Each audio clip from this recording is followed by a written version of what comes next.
Kindly subscribe to our YouTube channel, see how to. Click on the subscribe button below and also click on the bell beside this. This will notify you once we drop a new video. Thank you. Orí ẹ̀ tóbi kò mọ jọ́jọ́ orin ló mọ̀ ọkọ. Ẹ má pàlù. Saheed Òṣùpá. Ní ẹ bá gbórin ẹ̀wọ̀n ṣọ́ọ̀ṣì. Ló bá di. Yé tí n bá gbèjé.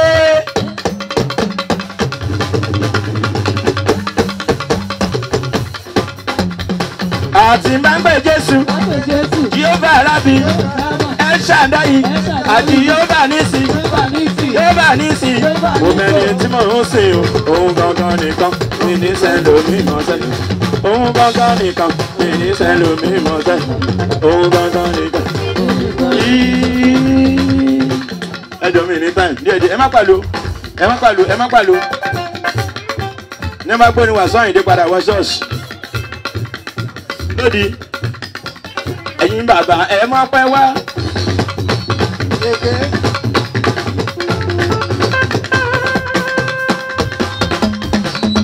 Gbogbo ọ̀rọ̀ tó wà nílẹ̀ yọmọ lọ́pẹ́ là ń bá wí. Ẹ̀yin bàbá ẹ má pẹ́ wá.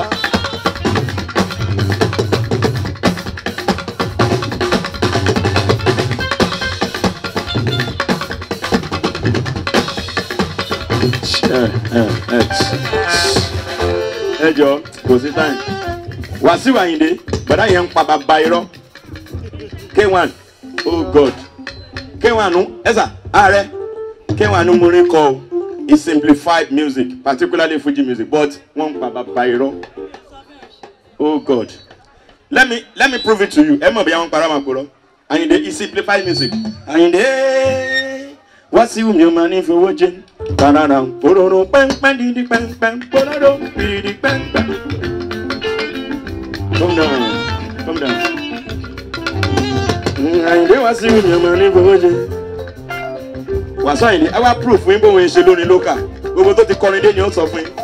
But meanwhile tí microphone bá ń pariwo á sọ̀rọ̀ á máa pass message bó ṣe ń kọrin náà kò ní pàlùmọ́ yín dì.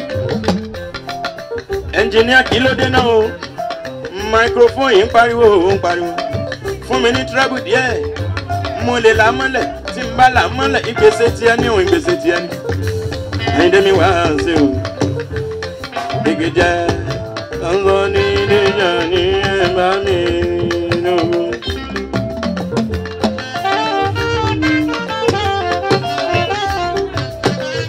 Díẹ̀ calm down díẹ̀. A máa communicate.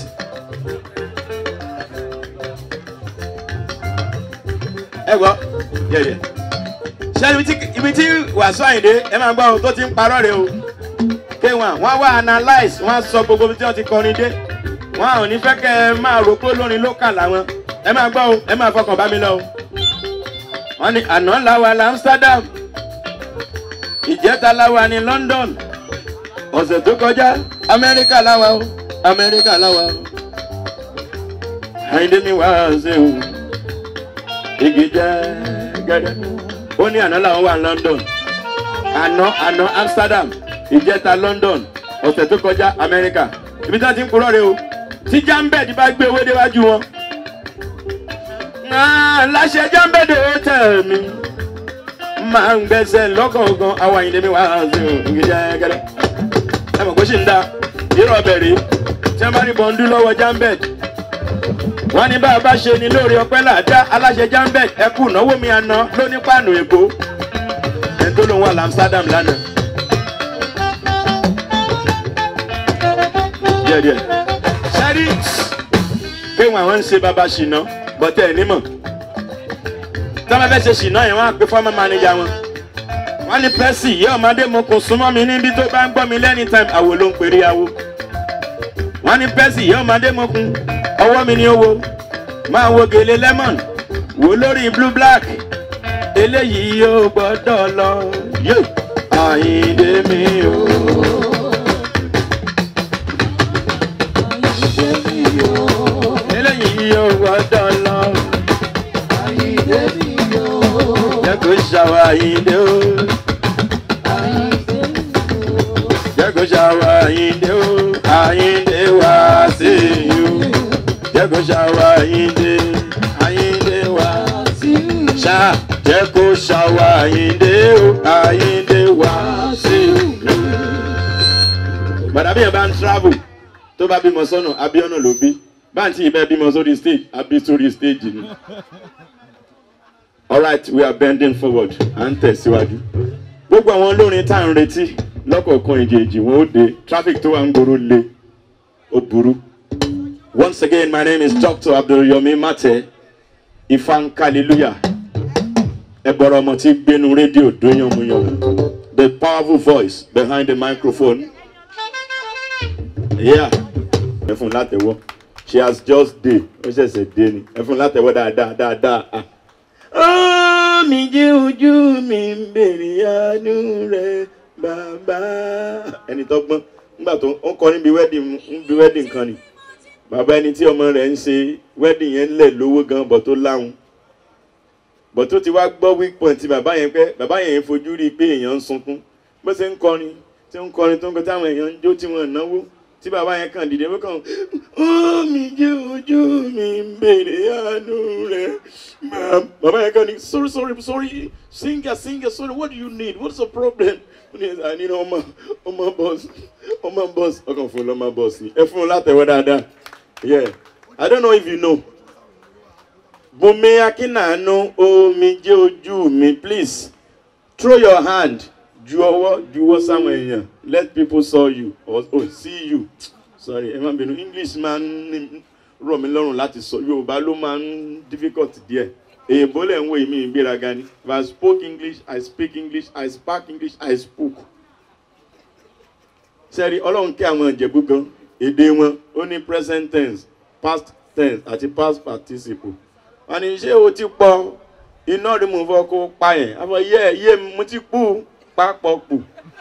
Sẹ́rí àwọn Iléṣà Ọlọ́run kẹ́ wọn èdè wọn wọ́n sọ Ìgbò báyìí. Ìgbò tí wọ́n sọ wọ́n tún sọ Yorùbá rẹ̀ sẹ́gbẹ̀ẹ́. Wọ́n ní kíre nì.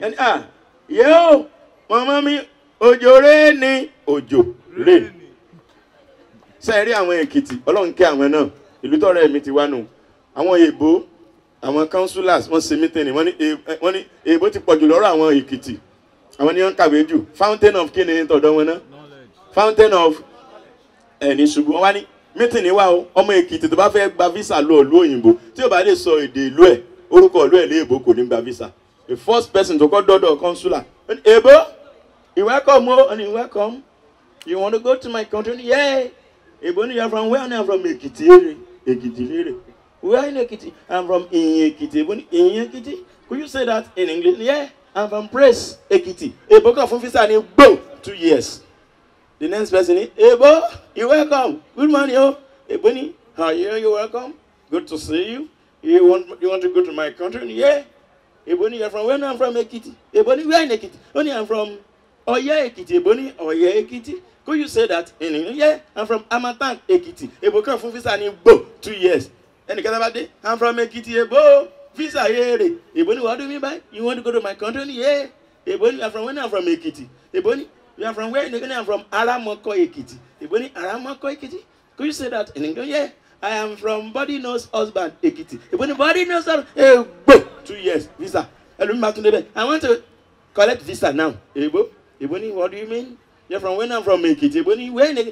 I am from Ebony, where? I am from Erimope Ekiti. Ebony, where is Erimope? Can you say that in English? Only yes. I'm from your head. It's not correct, Ekiti. Ebony, your head is not correct, Ekiti. Yeah. Go. Okay, for visa. But the last person to fake by visa, Denis Arebo.